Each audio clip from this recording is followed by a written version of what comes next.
Yeah, MLB Data Warehouse.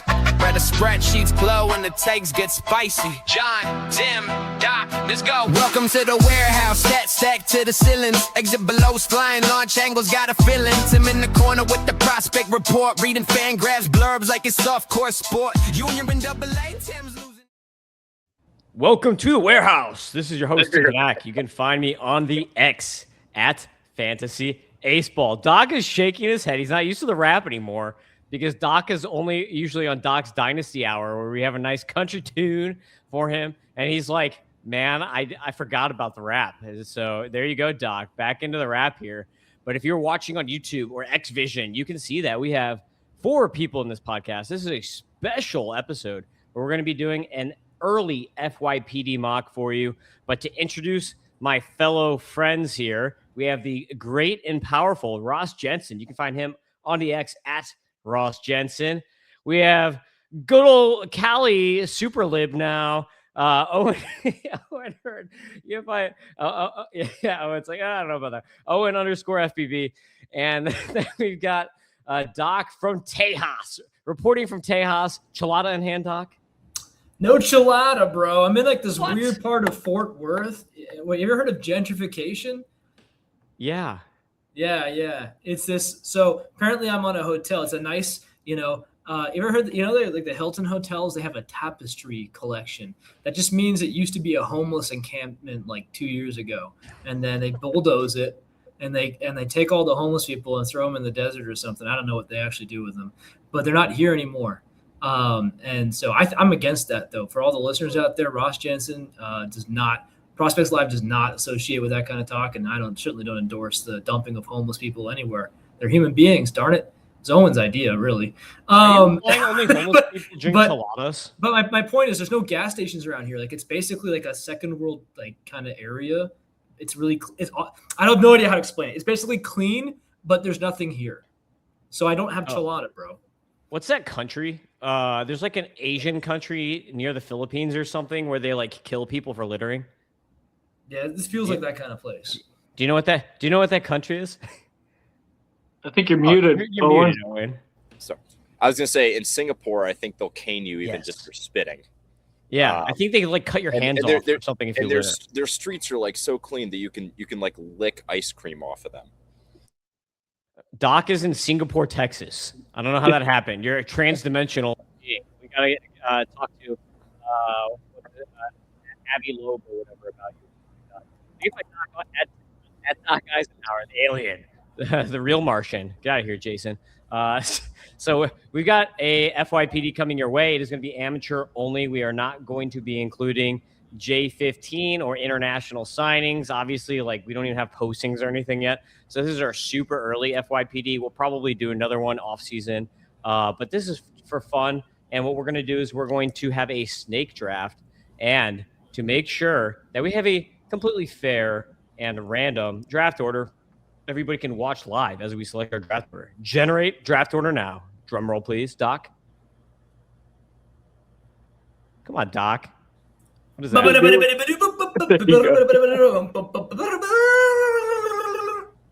There we go. Okay, Ross Jensen gets pick number 1. Of course, that's what always happens to you, Ross, I feel like. Doc number 2, I'm number 3, and Owen is number 4. Right where he wanted to pick. Not. Owen wanted to pick at the top. Okay. Works for me. So, I actually said it would be harder at the top because I hate that range of the FYPD, so very happy with my selection. Oh, right. You already know who you're picking, huh? You're already predicting all of our picks. That's probably pretty easy. All right, so let's get to it. Ross Jensen, give us the number 1 overall pick in this FYPD. So I actually hate this position because this is a tough one for me. I've kind of been a guy that was starting to fade Rock a little bit as we were getting closer to the draft, and I was kind of feeling the Lackey momentum a little bit. But I'm going to totally go back on that. I'm going to pick Rock Chalowski, the safest bet in the draft, I think, this year. And there's plenty of upside, so I don't think you can really go wrong here. I wonder, I guess my only question, he's got the athleticism, he's got the talent. I think I was a little disappointed with how his season turned out this year. Then again, I mean, Nick Kurtz, he had a little bit of a rough final year before he came out too, at least to start the season. And look at him now. So I'm going with Rock Chalowski with pick 1-1. All right. What do you guys think about the Rock pick here?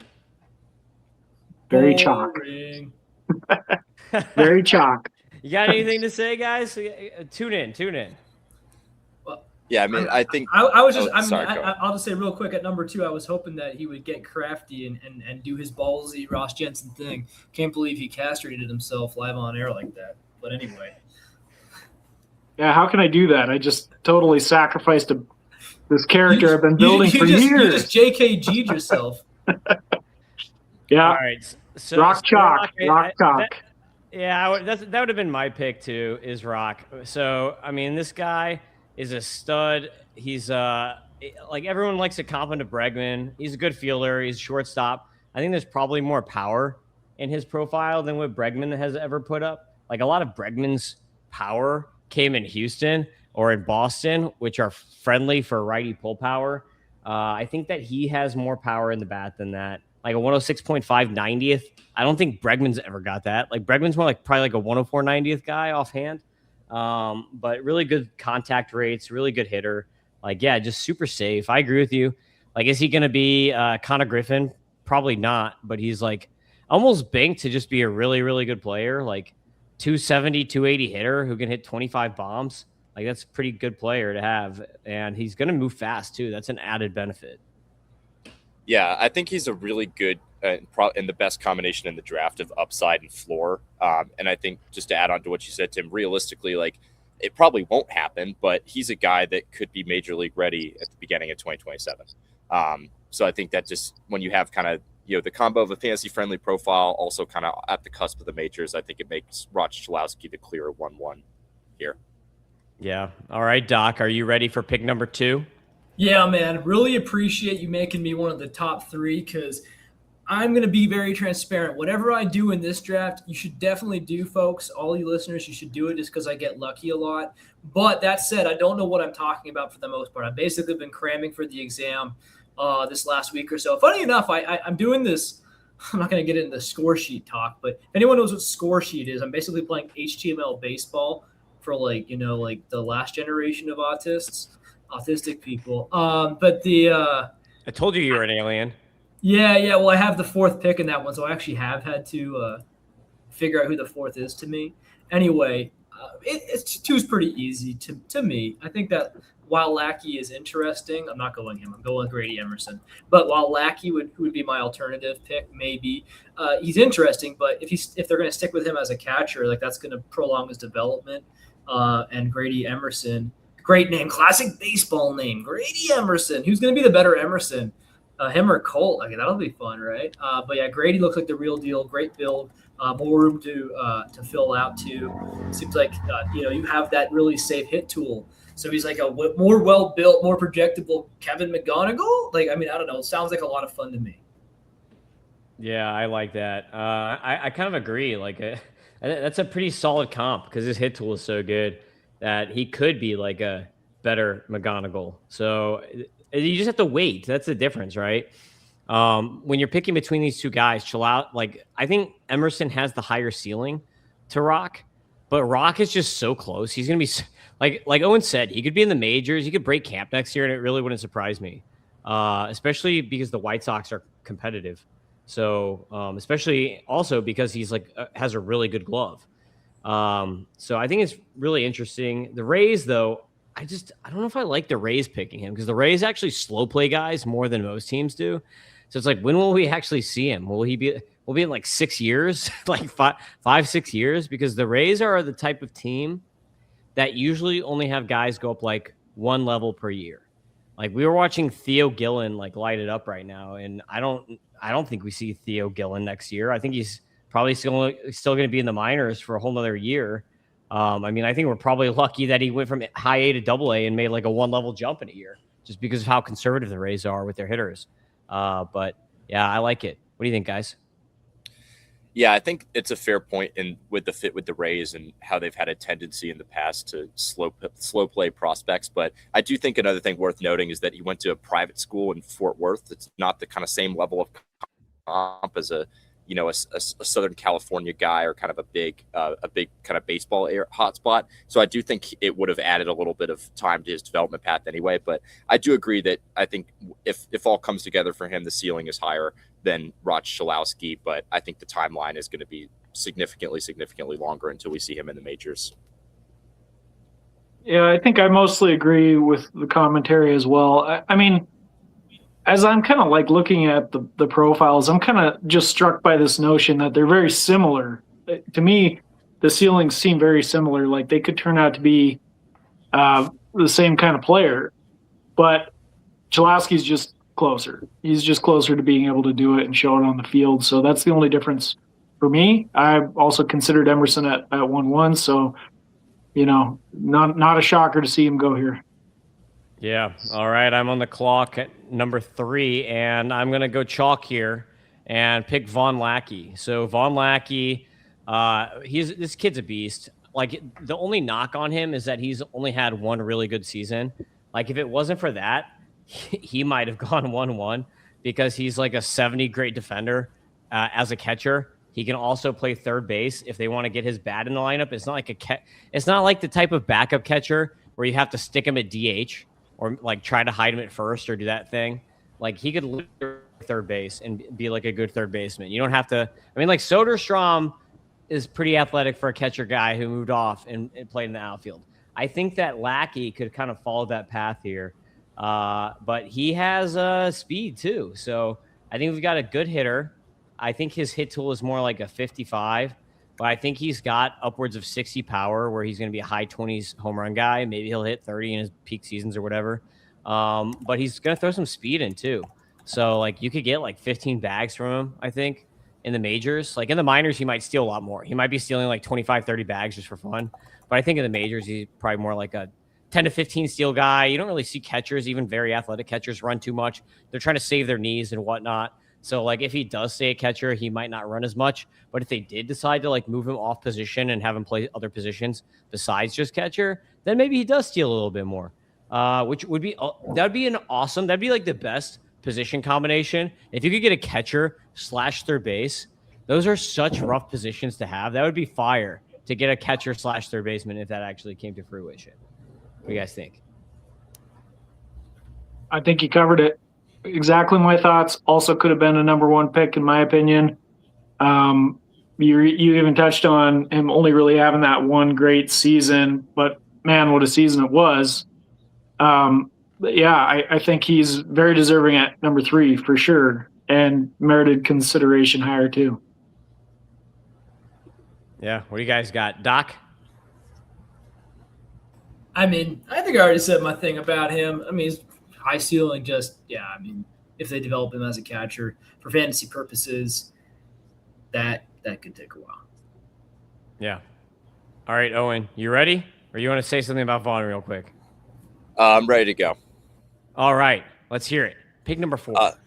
I think 4th is where it gets a little bit interesting. I think you guys kind of ran through the kind of clear cut 1 through 3. I think you can go, I can get behind kind of varying orders of kind of Lackey and Emerson, but I just want to put some notice here that I am in what I feel like to be the most difficult position of this draft. So thank you for your thoughts. I like with at 4 here. I'm gonna go with Jacob Lombard. I really like the raw tools here over kind of someone like an undersized outfielder in Drew Perez, although who I do also like. I think upside wise, we could be looking at a guy, albeit with some hit tool risk, but a really good power speed guy with good athleticism that could stick on the left side of the infield. So I think for those reasons, that's why if I'm at the 4 position and one of those top 3 guys doesn't fall, I'll find myself taking the upside swing with Jacob Lombard. Interesting. Lombard with the pick here. So I'll be the first one to talk some crap here because I know Ross is going to be right on it. But Jacob Lombard, this guy can't hit breakers. There's a lot to like power speed, but he is such a project. I have him at 14. So there is a lot of potential here. Maybe as far as potential, he's fourth. So I get the pick, just betting on like the highest upside. And obviously his brother is really good and has good contact, but like his swing and miss is pretty like real. He's got a lot of whiff. Like I think 41% whiff in zone whiff rate is what I've got on him here. And I think his contact rate against sliders especially was atrocious. So I just think there's a lot to work on here. The good thing is that he's home. Like he's literally from Miami, so he's going to be home. Maybe that helps him. Maybe that hurts him. Actually, I don't know. I would hate to live like where I'm from in St. Louis. So maybe that sucks actually that he's home. But yeah, I don't know. Like Lombard, sky high potential, but definitely a very risky pick. What do you guys think? Yeah, it's an interesting one. I don't know that I'm going to go in and try to tear him apart or anything. I just kind of, it just makes me want to ask the question, like, which of the brothers have the better baseball bloodlines? I think the Emersons right now got the edge based on draft position here and Colt making the majors first, but it's just an interesting conversation. Colt and Grady are brothers. They're not? No. Really? Yeah. Weren't we just talking about that just a moment ago? You totally pulled a John. No, Doc just was joking, I think. Right, Doc? You don't really think they're brothers, right?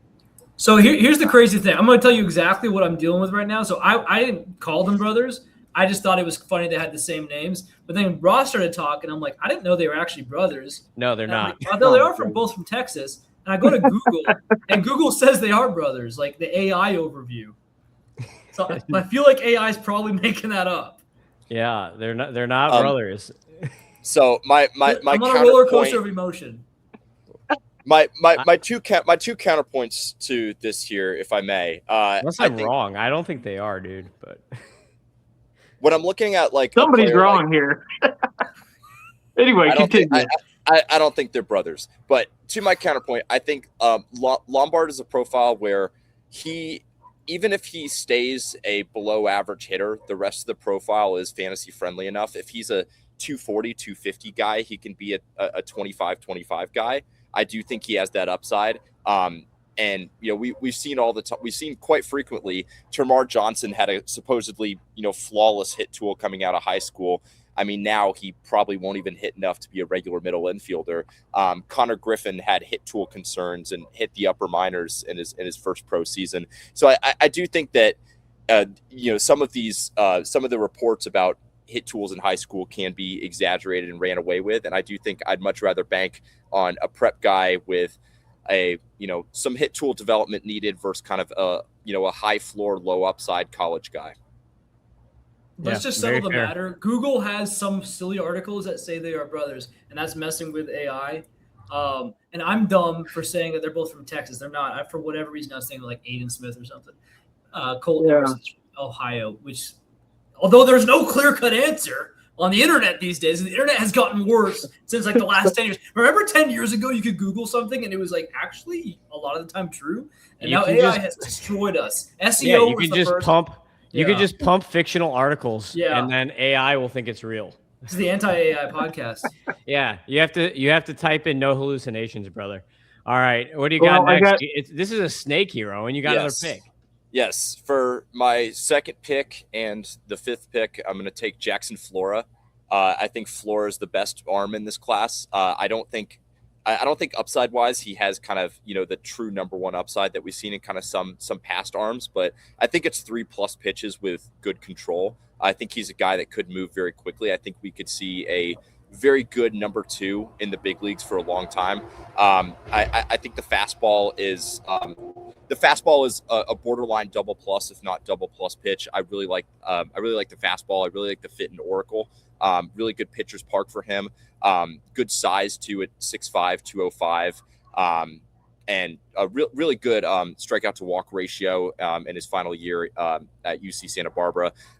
So I think there's a few hitters that you can take here, but I think after pitching it kind of drops off a tier for me. So that's kind of why I like at this point to pair a kind of high upside hitter with Jacob Lombard with a kind of higher floor with some upside arm and Jackson Flora.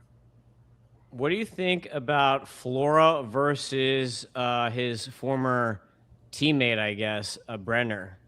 What do you think about those two guys? I think Flora is better. At the point in the draft, I think Flora is better. I think Bremner had the better singular pitch, but I think in terms of just, I think both in upside, floor, and kind of in depth of the arsenal, I think Flora is the better arm. Yeah, Flora had a ridiculous stat line this year. I mean, like, he didn't really play anyone great, but he was 12-0 with a 106 ERA, .85 WHIP, 133 Ks and 102 innings. So he's a horse too. But he also has an arsenal. This is one thing that I like about Flora, is that he already has like a fully fleshed out arsenal. This is not a case where, like, with a lot of the high school guys in this draft, they still have to develop other pitches.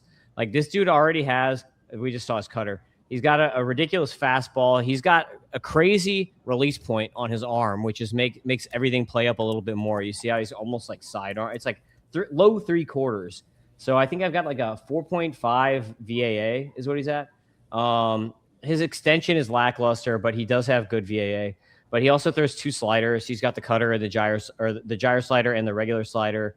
And then he also has a kick change with the fastball. So he has a fully fleshed out arsenal here, really good release point. And as long as he stays healthy, I think he's going to also be a quick mover here. And the Giants are really good at developing pitching. It's a really good ballpark for pitchers. So you can't, like, I feel like you can't go wrong with like Giants pitching, like high-end prospect. They're usually pretty good with development of the pitchers and then getting them up. It's just like, please don't make him suffer at PCL. Just like have him hang out at AA for a while, like the Mariners do with Kate Anderson here. Have him dominate AA and then just bring him up. Like, you don't need to make guys go to PCL and like torture your pitchers before you actually promote them to the majors. Speaking of Kate Anderson, that's actually someone who kind of comes to mind when I look at Flora, is like, maybe not a guy who's going to be a true number one. In hindsight might be 2020 on that with Cade, but kind of in the draft, he was kind of, looked at as a kind of Max Fried type, really good number 2. I think, Cade had the better control, but I think Flora's fastball was better at the same point in time. And I think secondaries wise are pretty close for me. So that Cade Anderson, at the point of the draft is kind of a name that comes to mind for Flora. All right. What do you guys got on Flora? Anything? Well, I wanted to say, yeah. So first of all, I was going to say about the Lombard pick. I don't know where you're getting the bad hit tool from. And I just think like grading high school guys on their hit tool is always a little bit sketchy. I mean, MLB gives them a 55 hit tool, so let's just say they're wrong. Are they wrong by that much? Could it be like 45 or less? I don't know. But I would say to pair that with the Flora talk, he seems like he's probably the next best talent. I guess I have a hard time. Like right now, again, I have that 4 slot in a draft right now, and I was looking at Flora, and I feel like with pitchers, they're so delicate these days. He's a beast. He's got a great frame. So if anyone's able to maybe overcome it, it's him, or at least be better on the other side of his eventual TJ. But at the end of the day, it's like I feel like there's always these pop-up pitchers that come out of nowhere, more so than hitters. So that's the only problem. But eventually, the talented arm's got to go. That's my only critique, because it's more fun to have a podcast with a little critique. Yes. All right, Ross, you got anything on Flora here? I mean, I think he's a good fit at this point in the draft. It makes sense to go with him. Probably the best pitcher on the board, so I'm all for it. Yeah, he's my top guy, number 5. But I get a pick now at the 6th pick, my number 4 guy. So my number 4 guy is Drew Burress, and I love Drew Burress going to the Athletics especially. So this is a dude who's going to be a super fast mover. He has hit at every single level that he's ever been at. He is he was a prestigious hitter back when he was like 13. So this kid is just a beast. The only knock on him is his height. And when you can hit for power at that height, it doesn't really matter. There are short guys who can hit for some power. Like, I think this dude is maybe a lock for like a 280 hitter who can hit 25, probably 25, 20, something like that. And he's just really polished. I think he's going to be a quick mover through the athletic system. Like, this could be like a Nick Kurtz situation where we just see him really, really early, like maybe by midpoint of next year. The Athletics are pretty good. They're competing. This dude's a gamer on top of it. Like he's like a legit gamer, and he's smart too. This kid got his degree in 3 years already. So he's a smart kid as well. And he basically does everything like very well. Like he's above average to plus across the board and everything except for height. So it's like that's the only thing he's got against him. But the dude is a beast. I think he should be considered like the clear-cut number 4 guy. If it wasn't for his height, like he should be like just as clean as the top 3 guys that we talked about, in my opinion. People are gonna knock that, but guess what? He's gonna be playing in like a AAA stadium for a while in Sacramento, and then he's gonna be playing in Vegas. That's only gonna help his power play up more, and he's also really good at pulling the ball. That's gonna help his power play up more. So I think the dude's gonna be a stud. What do you guys got on Drew Burress? He's the guy. He's the guy I'm picking. I have him in my 4th slot in that draft I keep referencing. So I think you got good value there. I think you're right. He could even be better than Caleb Durbin. So it says a lot. Of course. Can't go a show without a Durbin reference, but he is a little short. I could see it. All right, you got anything on Burris, Ross? No, not beyond that. I mean, I think you covered it. Great power, small frame, more power than Durbin, but we'll see if the full package comes together as well. All right, Doc, your turn. I think, one quick critique of Burris that I have is just I kind of wonder how I worry a little bit about the translation from metal to wood bats. A little bit of that probably aided by, he could be a quick mover, and that the floor is still a guy who can be a 4th type outfielder who plays most days. So I think the floor is still really good, but I think, this could be a guy who's a 25 home run guy or a kind of 12 to 15 home run guy. And I think it's depending on kind of how the power translates from metal to wood is going to be how impactful of a fantasy prospect Buress is. I think you can get a guy who's, a guy that a 3 outfielder league types for fantasy, or you can get a guy that you kind of want on your bench in deeper leagues. So it's going to be interesting to see that. The good thing is he's hit wood, and he was really good in the Cape Cod League hitting wood. So he's already done it, which is the good thing. But he's also kind of very small and undersized. So that's part of my concerns. But no, I'm not disputing what he did in the Cape Cod League. All right, Doc, your pick. Okay, first of all, Caleb Durbin, 5 home runs in the last month. So Burris has more power than that. By George, he could be the next Esmeralda Valdez. There's only 2 players I know. So I'm going to go with, honestly, his idea wasn't fully baked, but I guess I'll lean into it. Eric Booth. So again, we're getting into the part of the draft which is very early that I don't know as much as I will know, like literally weeks from now. So everyone can be warned. But this is a classic guy who's extremely fast, but he's more classic. He's less classic. He's more differentiating in that he seems like he can actually hit baseballs. That's the whole thing, right? We get these guys who are so fast that it's almost scary because we just assume that none of them can hit properly. This Victor Scott guy, I could have sworn that friggin' I don't know if it was Ross or Owen or Tim, but one of you we kept talking about this Victor Scott guy, and I was calling him a bust. Anyway, Eric Booth could be like if Victor Scott was good. Anyway, it seems like there's a high upside here of someone who could do enough of everything else, and maybe even more than that, right?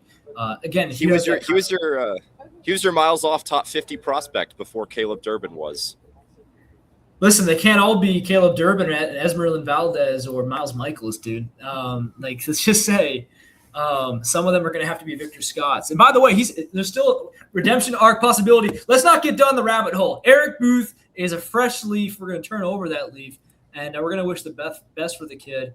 The O's have shown signs of developing talent in the past. Of course, it's been a weird trajectory for the franchise, but I kind of like the landing spot for him as a bat in Baltimore, and could be a lot of fun. More fun than Bradfield is more one-dimensional, right? But this is not that kind of guy.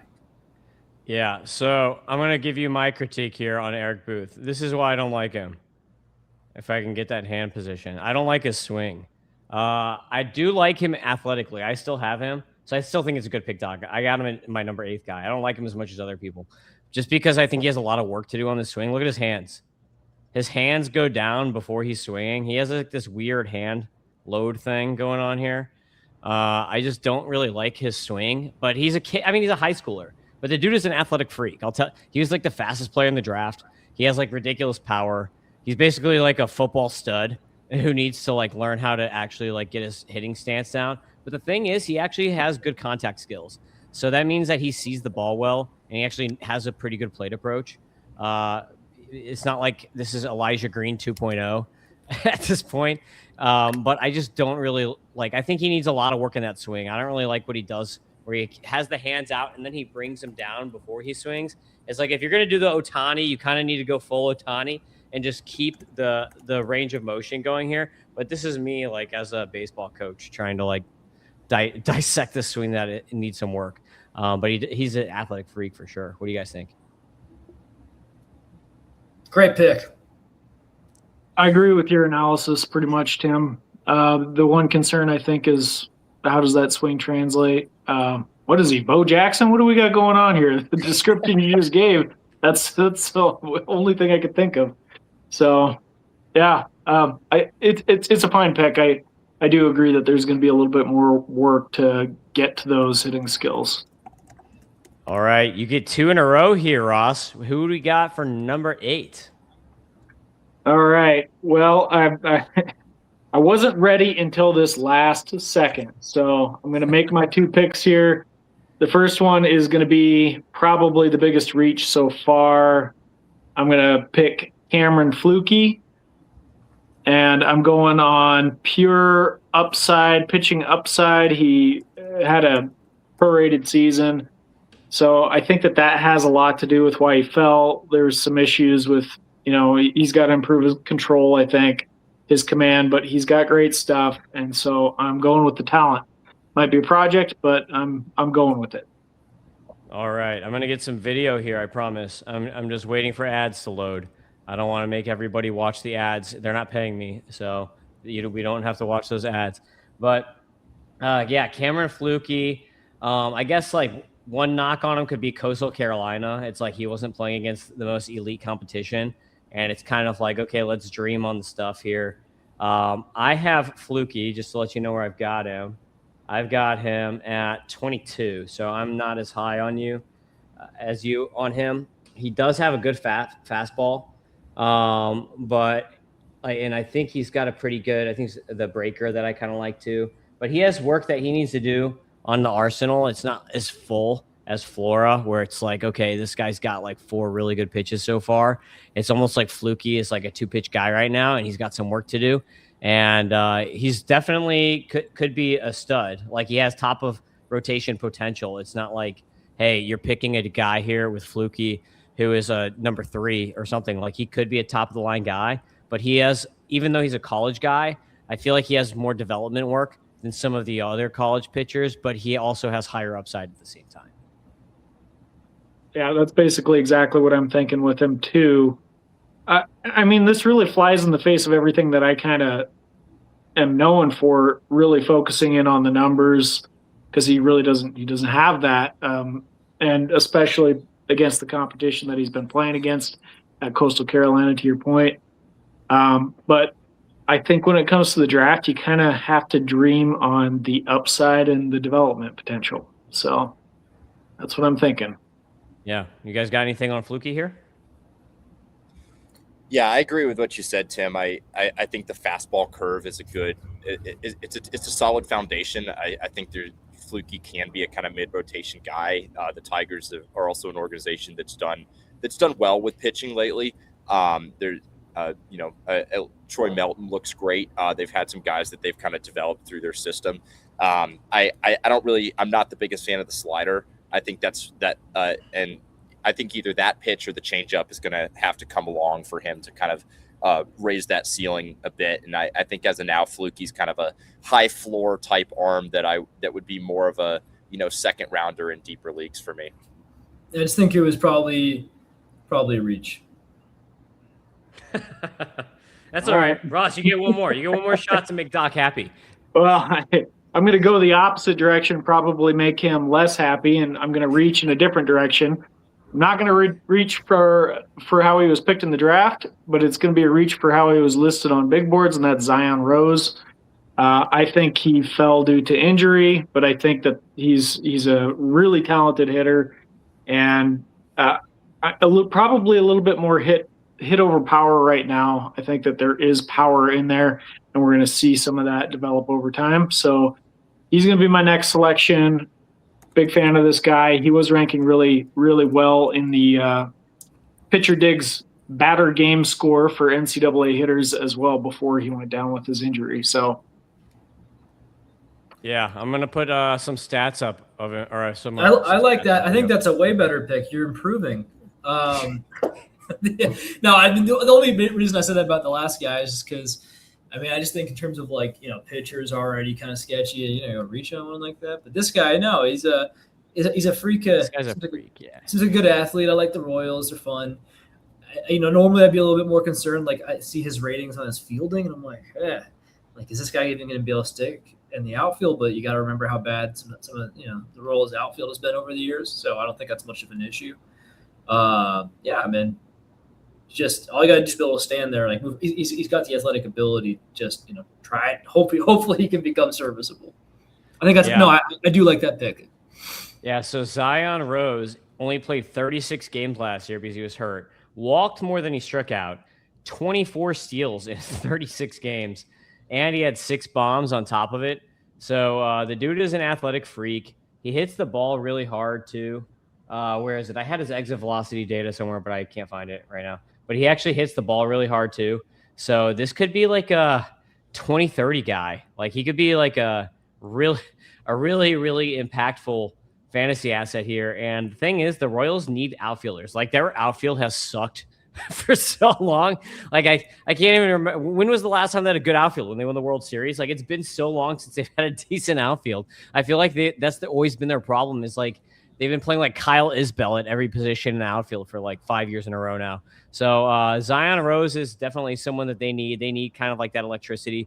I think they missed that because when they were good, they had what's his face in the lineup stealing 40 bags a year. What's his face? What?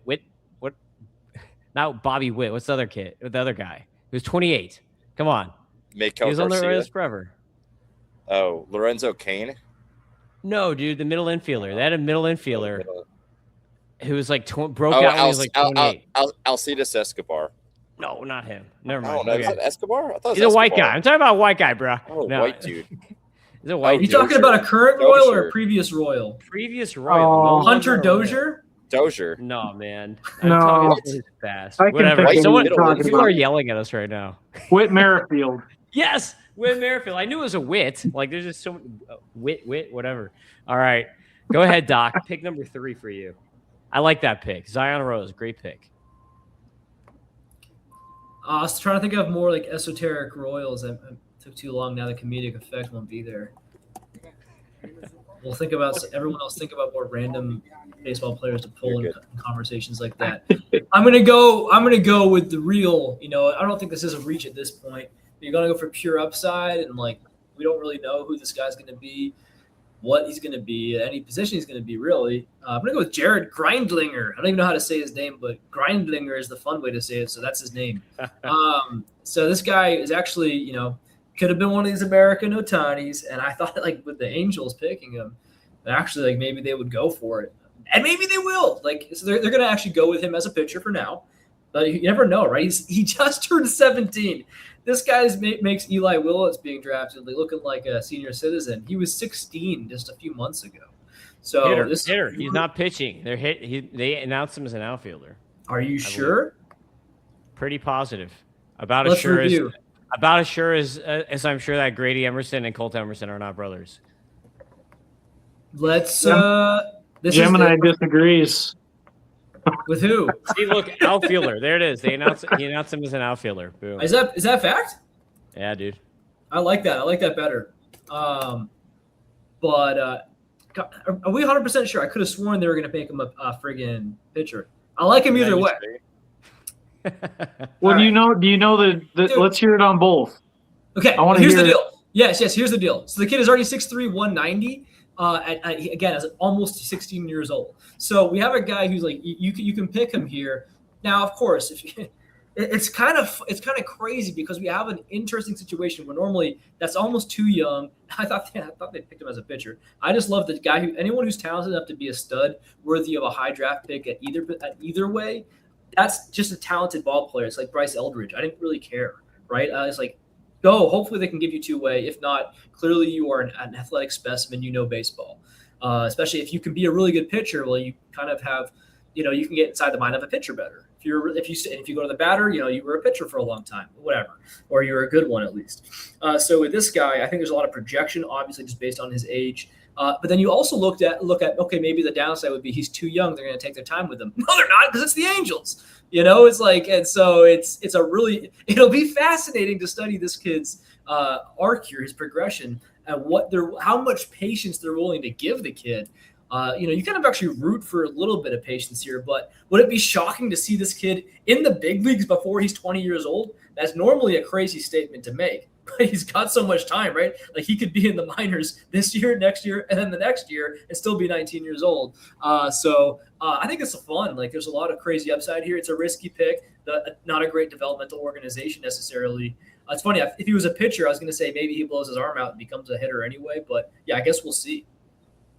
Yeah. You put me in a super tight spot here for my pick, but I like this pick. Gridlinger is very interesting. I have him as my number 13 overall player. And what are we here? You're number 10 here. But like, I like him. He's got a good contact already for a high school kid. There's a lot of development in his future here. So he's going to probably be a slower mover, but it is the Angels, but this is the Mo Angels now. We've got a new GM, so it'll be interesting. So you can't hate on the Angels anymore like you used to, because we have a completely new president of baseball operations. So we kind of have to see how they move forward with development of these players in the future. Probably a good thing based on how bad the Cardinals were at developing. There's a Cardinals jersey right there. How bad they were at developing pitchers for a while here, that he's not going to be a pitcher and he's going to be a hitter. So probably a good thing, because like Cardinals, there's stuff coming out that the Cardinals were like telling guys like, don't strike people out. And it's like, what? Like Zach Gallen was like, oh, they were telling me in the minors not to strike people out. Pitch to contact. Like, okay. So probably a good thing that Mo's developing as a hitter. What do you guys got on Gridlinger before we move to my pick? I think it's an interesting pick. I think on one hand, it's the Angels. We've seen them rush guys. I think it's also encouraging when you look at their past class, like Tyler Bremner isn't in the majors yet. Maybe this is kind of a sign of the times changing in their philosophy towards assigning guys and moving them quickly. I actually like Gridlinger slightly more as a pitcher. I think there's 3 potentially plus pitches there, a fastball and 2 good secondaries. We'll see where he ends up. Is this a guy that, we can, look at and pinpoint to a reasonable range of like what we expect him to be 4 years from now? Absolutely not. So I think it's a really interesting project. I don't love the landing spot, but I think around this range is where I'd look at taking him, in that kind of 12 to 16 range. Yeah. You got anything? I think there's a lot of risk there. You wouldn't be my type of pick, I think. I think there's high upside potential there, but there's also a pretty hefty chance that he becomes nothing as either a player or a pitcher. So I would be fading that one a little bit, but I do see the upside there. If he fails at one, he can wait 10 years and try the other. He'll still be like 26 years old. That's true. That's fair. Rick Ankiel 2.0. Look at Joey Gallo. Joey Gallo's pitching. I've got you guys put me in a pickle here because there's so many guys that I like, and I'm gonna have to go against my heart, and I'm gonna pick Tyler Bell out of Kentucky. So this kid is really, really underrated in my opinion. He's a switch hitting shortstop out of Kentucky. And if you remember our last great hitting prospect out of Kentucky, Ryan Waldschmidt, he's turned out pretty well, I think. So Tyler Bell had a really bad shoulder injury this year, and he still finished hitting 343, 510, 608 with 9 home runs and 10 stolen bases. Hurt. So that's something that we should remember, is that he was hurt and did that. Really beautiful swing. Like this is maybe my favorite swing in the whole class. Like I just love his swing, and he has a really good swing for both sides. Like it's not just lefty only or righty only. Like he's got a really good swing from both sides of the plate, and he's also a 6'1", 190-pound shortstop. Oh, and I mentioned that the Rockies drafted him. So yeah, the Rockies are terrible at developing players, but I feel like if they just like start him in Double-A, like get him healed, let him rest, start him in Double-A, and just like progress him. Like he's a guy who could be up at this time next year on that team. And he doesn't have a lot of the chase concerns. Like he's just so good across the board. Like this guy's like a 60 across the board, maybe. Like he's like 55s and 60s across the board. You don't have the same chase rate concerns of like an Ezekiel Tovar and like these other guys that they've got in the middle infield. You don't have the lack of power of an Adele Amador. Like this guy's easily going to just take the spots of dudes like that in the organization. And they're an up-and-coming org. You've got Condon maybe coming up. You've got Carrick being a guy now. You've got all these guys coming up. Like Tyler Bell could be like the center of that. Like he could be like a really good number 2 hitter in that lineup. And again, he's going to be hitting in Colorado. So that means like even if he'd normally have like a 320, 330 BABIP, he's probably going to have like a 350 BABIP. It's going to inflate his batting average by 10 to 20 points. So yeah, I'm a fan of Tyler Bell. What do you guys think? I didn't know the context about the shoulder injury. That kind of paints a different picture in my mind from a numbers standpoint. So yeah, it's an interesting one. He was probably the top player left on the board based on both big boards, most big boards, and draft position. So it makes sense. You guys got anything? Looks good. All right, Owen, go. You got 2 picks. So I'm going to get 2 of kind of my guys here, maybe reaching a little bit. Do I care? No. I'm going to grab Bo Lawrence and Sawyer Stroh-Snyder.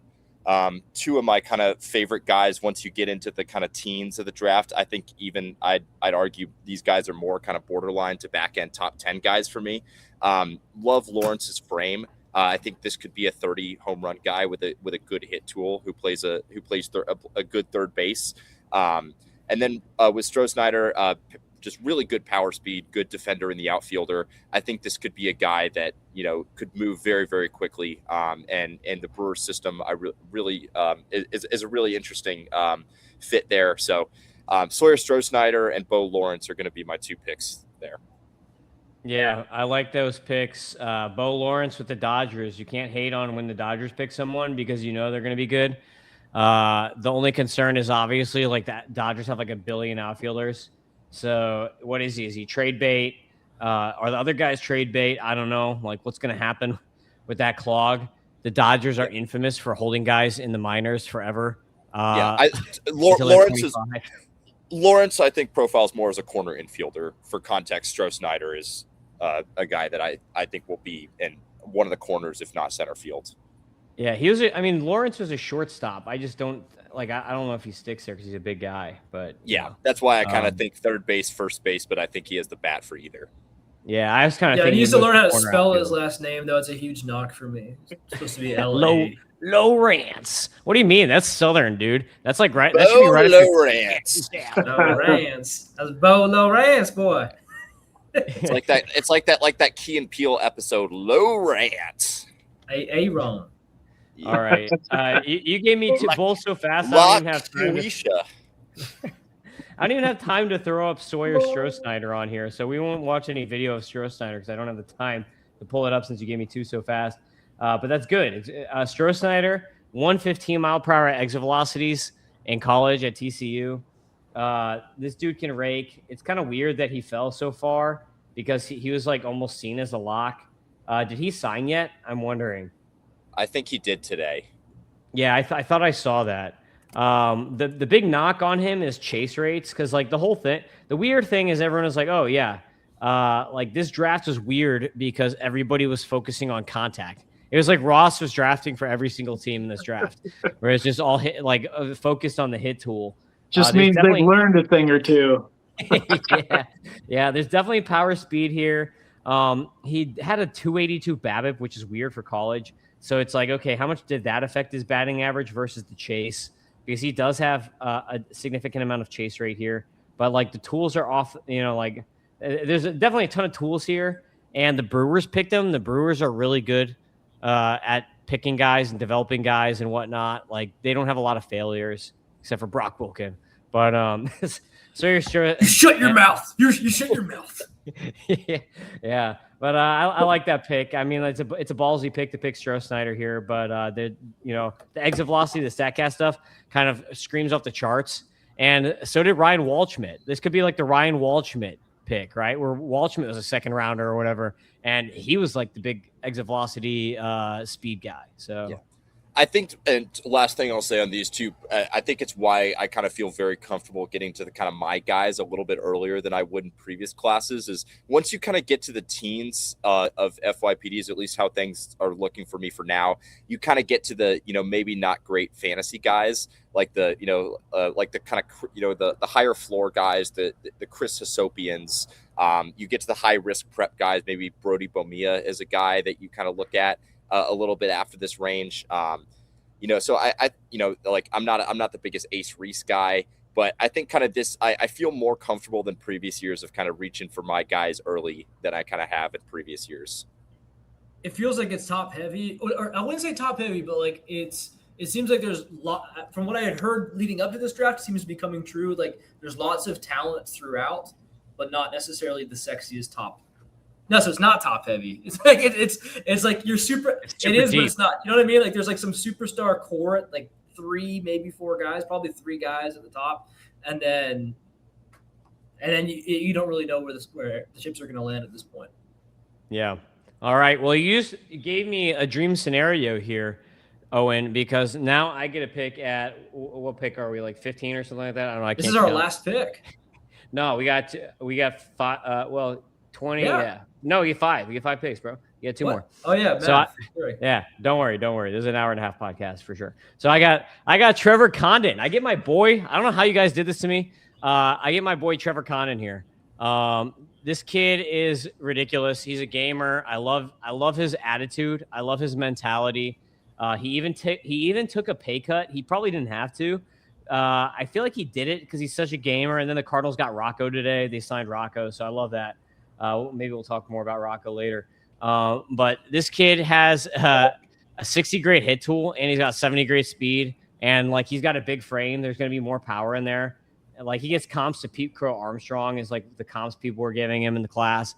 He's going to be a center fielder. Like I just can't wait to wake up in 5 years to a Cardinals outfield of Jordan Walker and Trevor Condon in center field and Joshua Baez. That's going to be pretty sick. But like I think Condon's going to be a really good hitter. He's going to be probably maybe a leadoff guy. So this is a better version of the Victor Scott dream here, Doc, I think. But like I'm a big fan. Really good swing. Very very mature and like baseball focused. And like you have to be like a baseball rat. I feel like if you're a high school guy to like guarantee that you're actually going to make it as a high school guy. So I'm in on Trevor Condon. What do you guys think?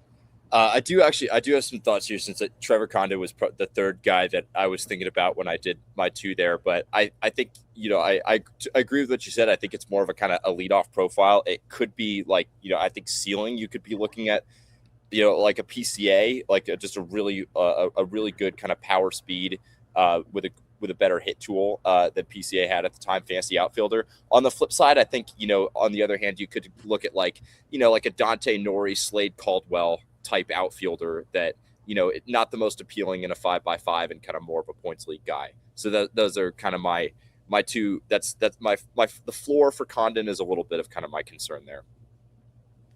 You guys got anything on Condon? Hoping for a little bit of pop. Yeah. Yep. Me too. I think he'll get there. He's got the frame. All right, Doc, your pick. Go with now I know how to say his name properly thanks to Owen. Chris Hasopian. So is it? I thought it was Hakopian. I would have said that. Owen, how confident? Pretty sure it's Hakopian. Not that confident. Okay, Hakopian it is. Hakopian's back on the menu, boys. Yeah, so he's already built out at 6'1", 210. He kind of looks like a grown-ass man.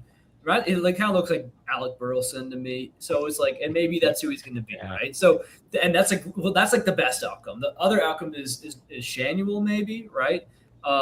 So two very different outcomes. You could be very, he could be very boring. Could start off as boring, but like again, when you start off as a guy who's just a pure hitter, like you're probably going to have a major league ball player, right? It's a good place to start from, and he's already got a big frame. It sounds like from the scouting reports, he does generate good exit velocities from that great hitting. So, I mean, I feel like he might be a sneaky, boring guy that no one's really excited to pick. But Alec Burleson's quietly blossomed into one of the better hitters in all of baseball, but as much as people might not want to admit it. So I'll take him. Safe play to counterbalance my Grindlinger. Second baseman too. Second base sucks. He had Is he going to stick there? Maybe, I don't know. I've heard middling reviews on his defense, but it would obviously it would benefit that the team jacks if up he his gets value through. if he sticks there. Yeah, 97th percentile in hard hit rate. Besides like having ridiculous contact rates. I think he had a 95% contact rate and a 9% chase rate in college. So it's pretty ridiculous hit tool for Hakopian. I hope they start him down at low A because I'll do a little in-person eval at Fredericksburg. Yeah, could be like a 65, 70 hit tool with like 55 power, I think. And he's a college guy. Should move fast. If I was to throw out a risk sort of comp, it's like, are we looking at like a Ronald Guzman type with this profile? That's my only concern. Like he's not a volume, it doesn't look like he's taking a lot of pitches at all. And he doesn't hit for a ton of power. So the downside here is that we get somebody that is a lot more contact oriented, big bodied, contact oriented guy. That I mean, Shanuel coming in, like he had some really good contact skills. So like you're looking at a weaker version of that and plate skills on top of it. So that's the downside risk, but it's definitely an interesting pick. I like Hakopian, however we're saying. I really like his bat. I think it reminds me of like an Ethan Frey last year. And interestingly enough, I think like, he could be like a Luis Garcia type. I think that's in the range of outcomes that's in the same organization. Like, a bad middle infielder that, you ideally I've got it. No, second base every day, but here's the comp. Daniel Murphy, second baseman who moves to first base, really good contact skills, good hit tool, decent enough power to have some 20 home run seasons. So I think that's the comp right there. Lefty. They're even the same height. I just looked it up. Same build. That's my comp. Daniel Murphy. I don't remember Daniel Murphy being that good, but he was really good. Yeah, That's Daniel crazy. Murphy was really good. I was gonna say, I mean, I would think that we'd need Hakopian to have a little bit to show or develop a little bit more power before I would even say Daniel Murphy. What about Dominic Smith? You sound like you come hate on. Hakopian. I think he's gonna be in the middle. I think hate him so much. I'm not. You've never hated anyone more. I'm highlighting the downside risk to him. Is all. No, I picked him. There's no that downside. I see. I'm looking at the profile and I'm seeing these guys. That's what's jumping off the page to me. Doesn't mean he's going to turn out like that, of course, but it's just odd. Daniel Murphy to me would be like, that's the upside. Yeah. We'll see. Murphy had two really good, like 23, 25 home run seasons. And When then, he was on the Nationals. and then it was, like, I guess he was like, HGH or something, because his highest before that was 14, and after that, like, so if that's who he is, I mean, that's still actually not great power. I think that might be a really accurate comp. If he never develops the power, you can still kind of grease out maybe a couple nice seasons like that. Career 296 batting average for Daniel Murphy. That's a really interesting profile. All right, Ross, you get 2 picks here. Okay, one I don't think one of these guys was selected. I know one wasn't. AJ Gracia, going to be my first selection. And it's Garcia. No, it's Gracia, bro. Gracia. Is it Gracia? What? Gracia. Come on, buddy. Okay, I got a little redemption there for the Grady thing. Okay, AJ Gracia, I think he's got one of the better hit tools. Probably arguably the best hit tool in the draft, I think. So I'm taking him here. You know where I'm leaning on that. I think the rest can develop. I think he had a really good season. So I'm all in on AJ Gracia, especially at this level in the draft. And my next selection, I'm just going to spit them both out there and you guys can critique both. You're going to have to tell me, I don't think he was selected, but Drew Burris. I picked him. You picked him. Yeah. I picked him at 6 overall. And I said he was my fourth guy. Yeah, I've got him at 4 in my. He's my 4th overall guy in my rankings. Was this our Durbin comp? Correct. Yeah. Okay. Yeah. All right. No, he's way better than Durbin. I don't want to say he's our Durbin comp. That's going to be a clip. That's a bad clip. I'm ruining that clip right now. Yeah. Okay. Yeah, Doc, your top 25 prospect has a sub 800 OPS. You guys got to forgive me. I'm getting old, so my memory, it's not as good as it used to be. Okay, so I have a backup, and again, I hope I'm not wrong because this is I didn't have a backup for my backup, but Derek Curiel. There you go. Curiel is available. Curiel's available. Okay, I'm shocked that he's available actually because he was selected number 5 overall? Yeah. Selected 5 overall. Really strong all around hitting profile for Curiel. I get some. I don't even want to go there. I guess some interesting comps that come to mind for me. But I think we could see some success with a profile like this at the next level. We got to see a little bit more power develop, though. Yeah, I agree. Otherwise, it's sort of boring. Yeah, I mean I think that's the biggest problem for him. It is kind of boring. So I'll start with Gracia since you picked him first. Gracia. I'm gonna emphasize that and turn that into an Inglorious Bastards thing. Gracia. So we got Gracia. Someone I was listening to a podcast the other day and they dubbed him I think Welsh dubbed him autocorrect, and I thought that was hilarious. I like that. As in the nickname. So I love that. I kind of got like a Teoscar vibe from him because he's got a really good hit power skill to him. He walks more than he Ks now, but I think that's going to reverse once he gets into the going against really good pitching. He also had like a 377 BABIP this year, which was super lucky. But he has a really good hit power thing going on. And I think that as he grows into more power, he could fall into like Teoscar and be like a 260, 270 hitter who's mashing like 25 to 30 bombs and like just putting up like hitting like 5th or 6th for the Braves, just putting up like nice RBI totals, being a really good player. But I don't think that he has like any superstar type upside or anything like that on him. But I think he is going to be like a really nice RBI home run, solid batting average, middle of the order guy. And Curiel getting picked fifth by the Pirates. That's kind of a shock. So Curiel, really interesting. Like you said, kind of boring. He's a hit guy who can run a little. He doesn't have much power. It's kind of like, which is where it gets me. It's like he only had 6 home runs with metal bat. So what are we going to get here? He's like, are we going to get kind of a really boring, just like good hitter who can put up like 20 steals and like 10 home runs? Like, I don't know. Like it's like talking about Nationals comps here, and he's a lefty. Is this just like Dalen Lyle? Is this a Dalen Lyle? That might be a comp for Curiel, is like Dalen Lyle. So, but like, yeah, I like him, but he's definitely super boring. I'm going to take this commercial off here and has like limited upside.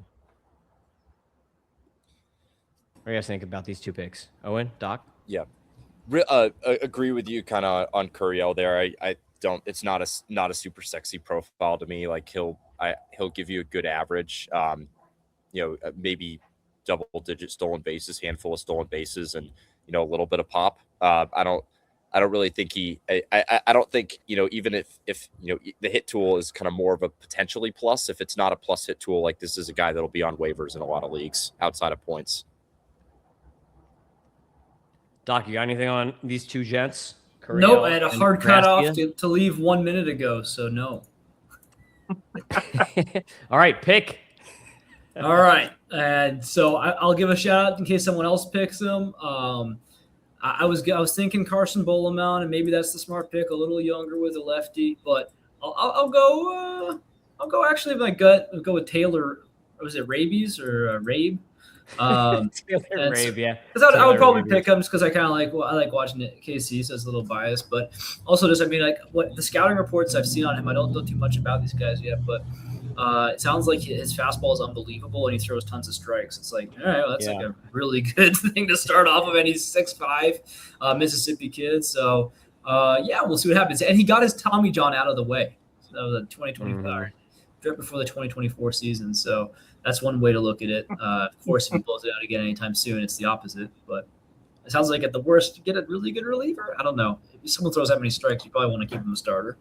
Yeah, he's a starter, dude. This guy had a 4.9 walk rate, and he pitched in the SEC. That's at Ole Miss. That's not at whatever community college, whatever. Like, this is at Ole Miss, and the dude can hit 100. So he throws 100 miles an hour, under 5% walk rate. 29.3 came on his walk in the SEC. It's really good. He did not all of that was as a starter though. So like he transitioned into a starter. So like unlike some of the other pitchers that we've talked about so far, like he only had 76 innings. So he kind of like built up and like became a starter later in the year. I think he has really good extension from my memory. And he throws sinker too. So he's like a fastball sinker guy. So he might end up like at the majors being like a ground ball. Like he kind of looks like a number, like he's not going to be an ace. He's not going to strike out a ton of guys, but he's probably going to be like a number 2, number 3 type guy. Like maybe his best case scenario would be like a Logan Webb, where it's just like tons of like really great locations, tons of ground balls, fastball sinker, breakers, changeup need work. So like if Logan Webb threw 100, sign me up, coach. Yeah, I hard out, but yeah, I want to tell you guys because I wasn't here for Tim and Owen's last picks. You guys, I bet your picks are going to be really, really good. You know it. Hey, they're actually better. They're actually better than my pick. Come on. No, because I'm being rude by skipping out on their pick, so I have to actually be nice for the only time in the history of this podcast. And because you're being nice to them, you have to be nice about one of my picks. Okay, what was your favorite? What was your favorite Ross pick?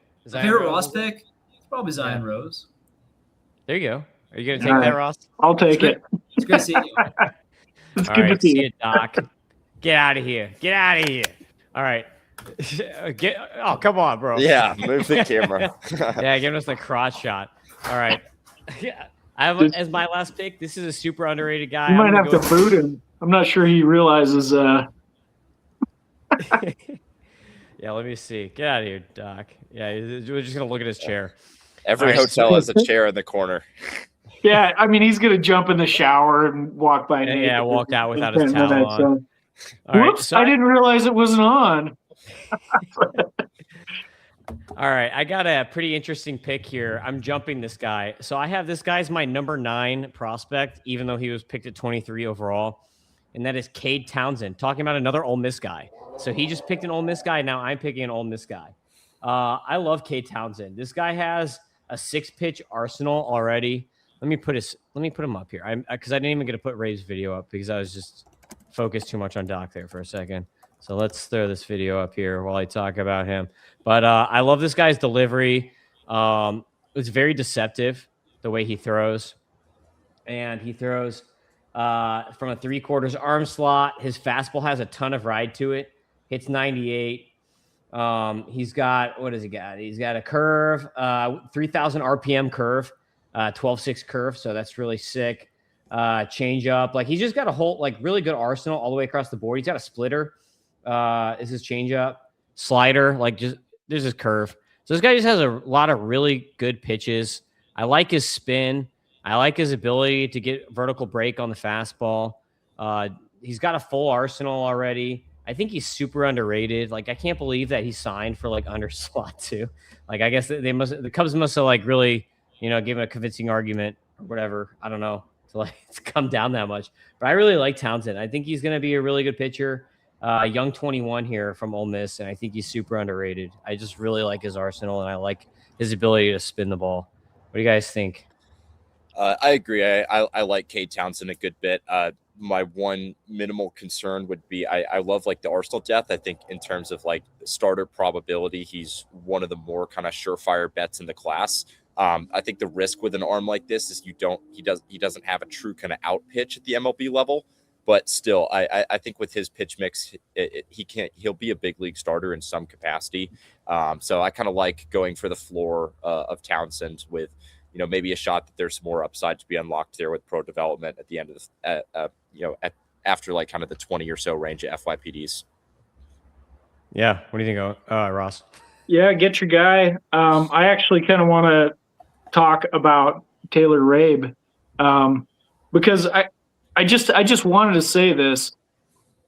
If you're going to start from scratch, so the issue here is he doesn't have very well developed pitches, right? But if you're going to start from scratch with a pitcher, doesn't this guy have the profile you want to start with? He's a big, tall kid, 6'5". He throws strikes. He can touch 100 miles per hour. Like, isn't that the package you want to start with? If you're starting fresh and you're molding somebody, that seems like a great place to start to me. Yeah, for sure. I mean, like anyone who throws 100 is like super interesting. Right. Like how does a guy who throws 100 even flip to 30 is crazy to me with his kind of extension.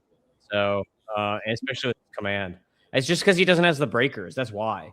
Like that's why I like Townsend. I like Townsend better. It's just because Townsend has like such elite spin and has the full arsenal already developed.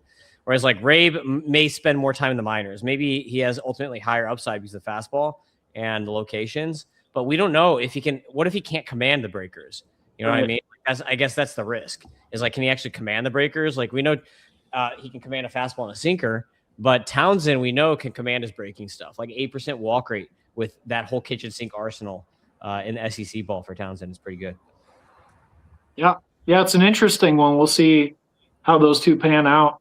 I mean, is it going to be a development situation, or is it going to be the guy that's coming in a little bit more ready? I think that's really what it comes down to. Yep. Oh, and you have one last pick, and then we'll do like we'll run through our picks again, and then after that I'll give us each a couple minutes to talk about a couple other guys that we like that we didn't really get to. Absolutely. So probably gonna reach a little bit here, but this is kind of the last like big my guy in this class. Also going to plant a flag here. I think this guy is very similar to how I viewed Ryan Sloan coming out of the 2024 draft. Elite polish for a prep pitcher, really good stuff, really good upside, and kind of a guy that I think like it will take a lot of time, but a guy that I think you can at some point in his development slap ace upside on. That's Jensen Hirschkorn, Braves 3rd round pick. I love the delivery, just really, really effortlessly mid-90s. I think this is a guy, as he physically develops, he could even be a guy who kind of sits 99. The secondaries are good feel too. Already kind of miles above a lot of kind of high school arms where they kind of have kind of developed fastball, or they've got maybe one secondary that they kind of have good feel for. He's 6'7", 205 pounds, really, really good frame. I would take Jensen Hirschkorn over Brody Bumia. I'd take him over any other. Over any other prep arm in this class, minus Gio Rojas. That's how highly I view him. So I think Jensen Hirschkorn is going to be a top 20 guy for me. I just love the fit with the Braves. That's kind of why I'm going to lean going with him for now. But I think he's kind of right there with Rojas, and like it's much more of a kind of 1A 1B for me. And I like Rojas. I like Hirschkorn's upside more. Yeah, $4 million for a 3rd rounder. Like they paid basically this was their 1st round pick. They paid him more than Gracia, and they paid him more than Caden McCarthy, their 2nd rounder. And I'll tell you, I actually like Caden McCarthy better than Hirschkorn. So I think that he has some ridiculous spin. Caden McCarthy, he's not as big, and maybe he doesn't have ace upside. I think Hirschkorn, I mean, like this is prototypical ace upside type pitcher here, like huge 6'7" guy. Like you said, easy 95. So, what's he going to be able to throw when he's 18 right now? What's he going to be able to throw when he's 21, 22? He'll probably be throwing 100 too. His delivery too is so much Ryan Sloan too. Just like watching his wind up and his delivery towards the mound. It's like I'm watching Ryan Sloan from 2 years ago. But I really love, and just the fit with the Braves too. Like Briggs McKenzie has been a big riser for them that they overslotted last year. Like this is an organization that they dropped this kind of money on a prep arm, and I think I don't think you ignore it. I think this is a guy that we could be talking about this time next year is like, why was this guy not a top 15 FYPD pick at the very least? Yeah. What do you think, Ross? I just think that this olive oil commercial is great. We're plugging this Dude, olive I oil. wasn't even paying attention to that. Yeah. No, I was listening. I think you guys nailed it all. I mean, really good commentary on both of them. I agree with you, Owen. If you're going to reach for somebody like him, we were just talking about Rabe having a good starter package. Hirschkorn is right up there too, if not more elite. So, yeah, it's an interesting one, and I'm all for it. Top it off too. He's a good strike thrower. So yes. This is just the foundation that you dream on in prep arms. Yeah, you just hope that he's more Ryan Sloan than Noah Schultz. Is kind of like where you're gonna go with it. But here we go. Ross, you picked Rock Chalowski, Cameron Flukie, Zion Rose, AJ Gracia, and Curiel. Doc had picked Grady Emerson, Eric Booth Jr., Grindlinger, Hakopian, and who was his last pick? I didn't even write that one down. This is Doc. I think it was Carla. Or the Rabe. Yeah. It was Rabe. Yeah, Rabe. Yes, Rabe. Okay. Not rabies. And then I picked Von Lackey, Drew Burris, Tyler Bell, Trevor Condon, Cade Townsend. And then Owen, you picked Jacob Lombard, Flora, Lawrence, Sawyer Stroh-Snyder, and your boy Hirschkorn. So those are our picks in this draft, top 20 guys, according to the four of us thus far in this FYPD. And before we end the podcast, Ross, why don't you take a couple minutes and give us a few more of your favorite names and take like a 2-minute spin here of some of your favorite names and anyone you want to focus on who we did not pick here. Well, you touched on Gio Rojas, which is an interesting one. I'm surprised he didn't get selected in this draft. So want to give a shout out to him. I've got him at 16. Yeah, I mean, he touches the high 90s, 4-pitch repertoire, good slider. I think he's somebody that should have gone in this draft at some point. Let's see, someone else that I would touch on. Justin LeBron, was he? No, we didn't pick him.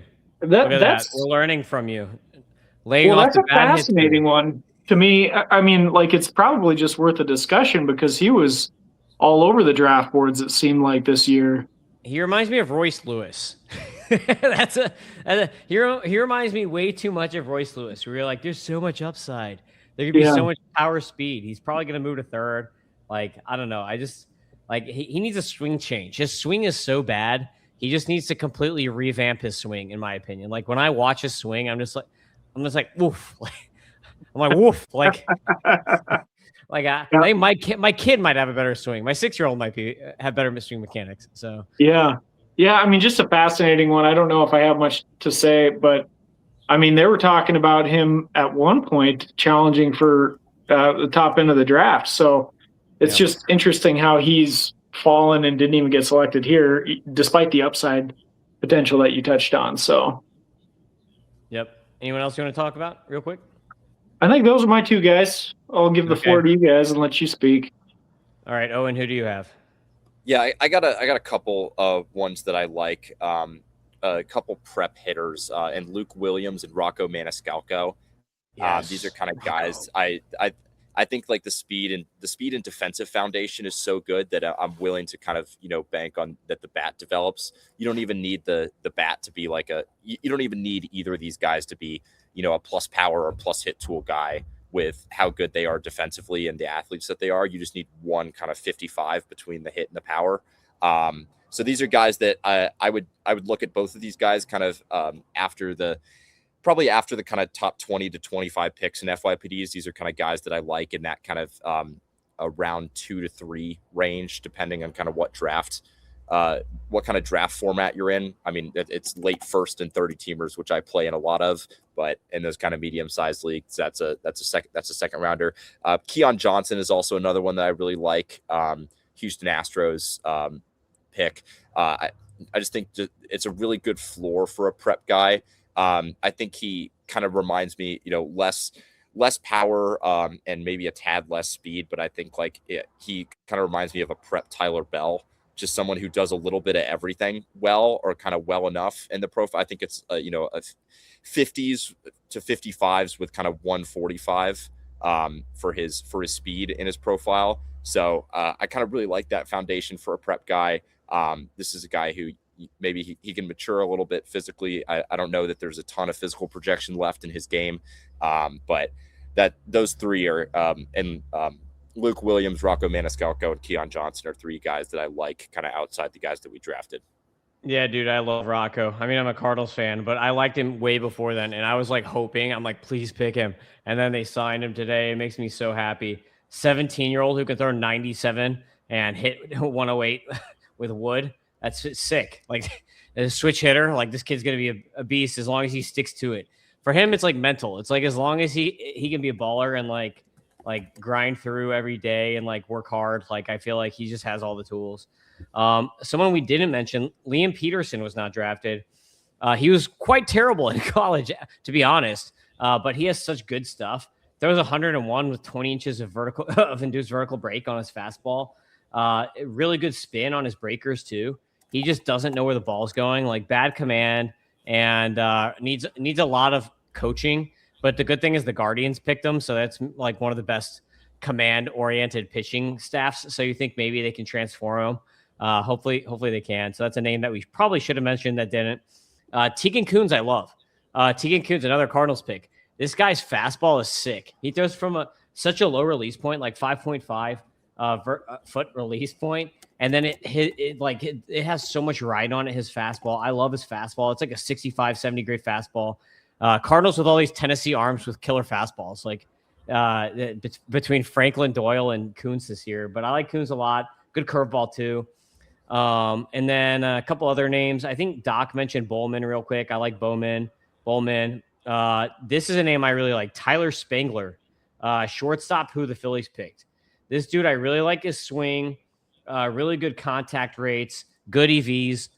This is an underrated prep shortstop, Tyler Spangler. I really like him, picked by the Phillies. And then I kind of briefly mentioned, so I'm going to talk about him one more time here, Caden McCarthy, who was picked by the Braves, and Hirschkorn is going to completely overshadow him. But McCarthy was also overslotted in the second round. High school pitcher. He's not even 18 years old yet. Kid throws 96 miles an hour. He's more of a spin guy versus like a huge, big fastball giant guy like Hirschkorn, so he doesn't have the same body. But I actually like his repertoire a lot better. The kid can already spin it pretty well. Nice changeup, good sweeper. So Caden McCarthy I like. And then last, Logan Schmidt, another Guardians pick here. Logan Schmidt, when I watched him, I was like, this kid reminds me of Robbie Snelling. So I'm like, he's got the Robbie Snelling toolkit here. I think he's got like a really big build. So he's kind of got like, I don't know if he was a football guy like Snelling was, but he's got like the linebacker build. He's got the same fastball slider change combo. His slider's kind of a slurvy slow slider. So maybe he does the Snelling thing and like develops the second slider on top of it. But I like Logan Schmidt. I think he's kind of got a Robbie Snelling toolkit, and Guardians picked him. So you guys got anything on those names before we wrap it up? I don't. I do have a couple more than I thought of that I could shout real quick. But if Ross has got throw something them out on those real guys, quick. I'll defer. I'm going to throw out a couple homer picks. Martin Schillar and Caleb LaFavor that the Red Sox both selected. Really like Schillar as a kind of potential power speed guy. I think he's a guy who, we could be looking at kind of a 70 power, 60 speed guy if it all comes together. And then LaFavor, it's so much projection, but I just see so much of like where Jacob Misiorowski was before the Brewers got their hands on him. Just really long limbed, 6'6", 180, undersized starter, gets really good extension. Like, I think he's a guy that could add in a lot of velocity with the Red Sox pitching lab, and kind of with his extension and kind of with his pitch mechanics follows the trend of kind of the Jake Bennett's and these kind of other high extension, Peyton Tolley, these other kind of high extension arms that they've targeted in recent classes. So those two guys are probably more 30-team guys right now, especially LaFavor, but two guys that I would be looking at in those kind of 30-team and those very deep FYPDs for kind of some of my final few picks. All right. So that is the podcast. I hope everybody got some good names. I hope you brought that out the notepad and you wrote some names down. You guys need to take notes on this one. Maybe listen to it 2 or 3 times to make sure you get everything in the noggin, and prep for your FYPDs, which I don't know. Maybe you're already out of it and you're already prepping. You're like, man, my team sucks this year. I'm gonna be picking first. I gotta find out who I'm gonna be picking here. So maybe you're doing your research already.